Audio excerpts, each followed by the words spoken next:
In this video, we will study joins. Join का मतलब होता है to combine something.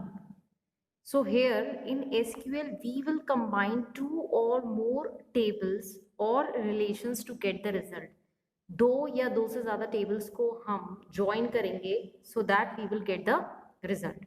लेकिन join की एक condition होती है और वो condition ये है कि at least one एट्रीब्यूट जो है वो कॉमन होना चाहिए. At least one attribute should be common.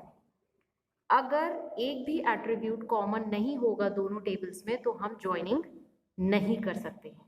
Now the next question arises कि ज्वाइंस की जरूरत क्या है. Why we join the tables. If I say कि name the employee working on project 103.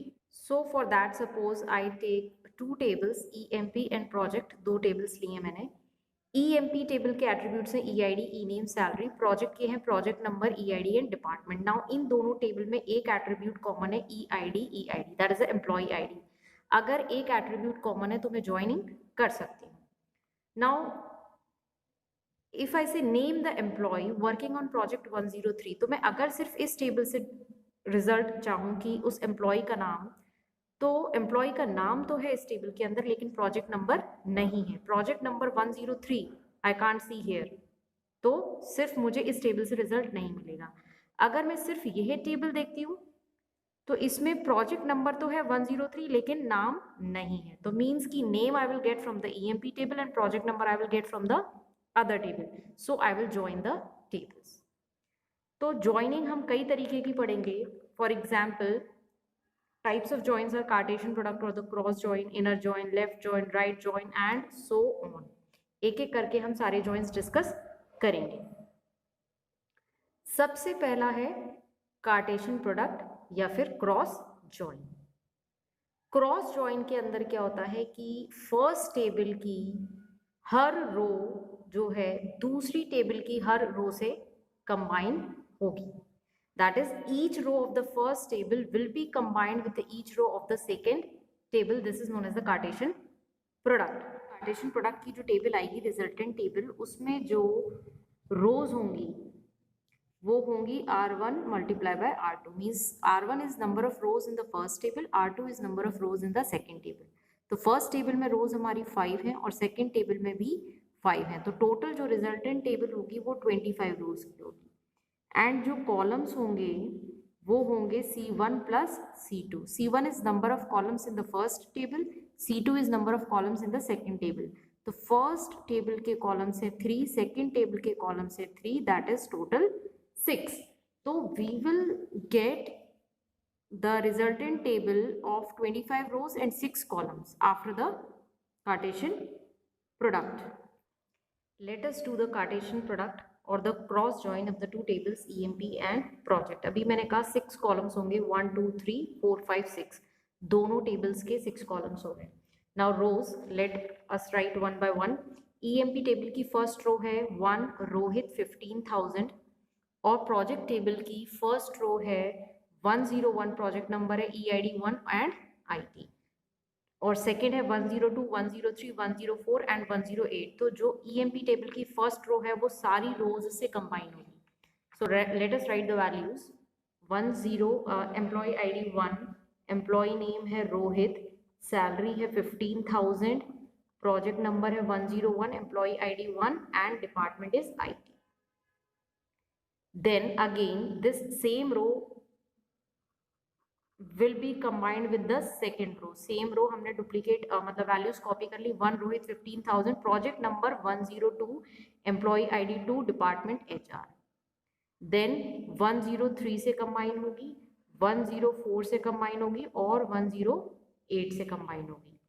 Now second row of the first table. Second row है employee ID 2, नाम है कमल और सैलरी है 25,000.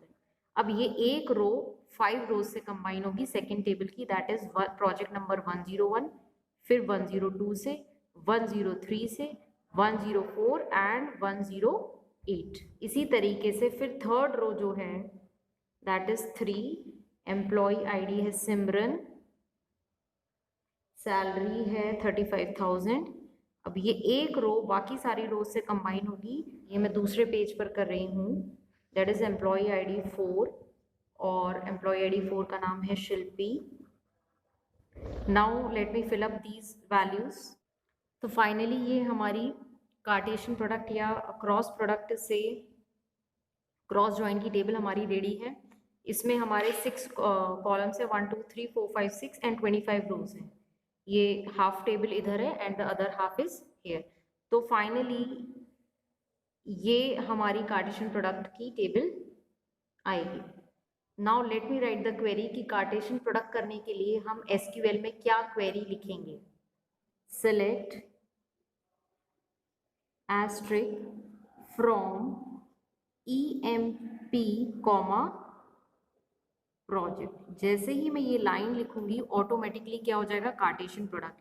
सेलेक्ट एस्ट्रिक, एस्ट्रिक मीन सारे कॉलम्स आएंगे from कौन सी टेबल से, EMP कॉमा प्रोजेक्ट। 2 टेबल के नाम मैं कॉमा लगा के मेंशन करूंगी तो ऑटोमेटिकली कार्टेशियन प्रोडक्ट हो जाएगा। इस क्वेरी को दूसरे तरीके से भी लिख सकते हैं हम, which is select asterisk from EMP cross join. Same query को हम दूसरे तरीके से लिख सकते हैं, select asterisk from EMP cross join product. तो या तो आप कॉमा लगा के लिखिए या फिर क्रॉस जॉइन भी लिखेंगे तो भी कार्टेशियन प्रोडक्ट आएगा। This is known as the implicit and this is the explicit method to write the SQL query. Normally explicit method use होता है, इम्प्लिसिट मेथड आउटडेटेड है और उसके कुछ ड्रॉबैक्स हैं जिसकी वजह से नॉर्मली यूज नहीं होता implicit method. I will use the explicit method too. जैसे ही हम ये क्वेरी लिखेंगे EMP क्रॉस जॉइन प्रोजेक्ट, तो EMP टेबल की सारी रोज इस प्रोजेक्ट टेबल की सारी रोज से कंबाइन हो जाएगी। कार्टेशियन प्रोडक्ट में एक प्रॉब्लम है कि जो ये रिजल्ट आया है, जो हमारी रिजल्टेंट टेबल है 25 रोज की, इसके अंदर बहुत सारे हमारे एक्स्ट्रा टपल्स हैं। टपल्स मीन्स रोज। तो वो एक्स्ट्रा रोज को हमें रिमूव करना है और वो हम एक कंडीशन लगा के रिमूव करेंगे नेक्स्ट जॉइन में। अननेसेसरी रोज जो हैं वो क्यों हैं, क्योंकि एम्प्लॉय आईडी, अगर आप टेबल में देखो, एम्प्लॉय आईडी 1 जो है वो सारे प्रोजेक्ट पे काम कर रहा है। रोहित जो है सारे प्रोजेक्ट पे काम कर रहा है, 101 102 3 4 8 सारे प्रोजेक्ट्स पे काम कर रहा है और सारे डिपार्टमेंट को बिलोंग करता है, IT HR finance. Second employee जो है कमल, वो भी सारे प्रोजेक्ट्स पे काम कर रहा है, 101 कमल, 101 कमल, 102 कमल, 103 एंड सो ऑन, और सारे डिपार्टमेंट्स को बिलोंग करता है। Third employee, that is Simran, she is also working on all projects and belonging to all departments. Resultant rows हैं, ये कुछ rows इसमें से ऐसी हैं जो कुछ sense नहीं बना रही हैं. So we will remove these extra tuples or rows from the table by putting some condition in the next row.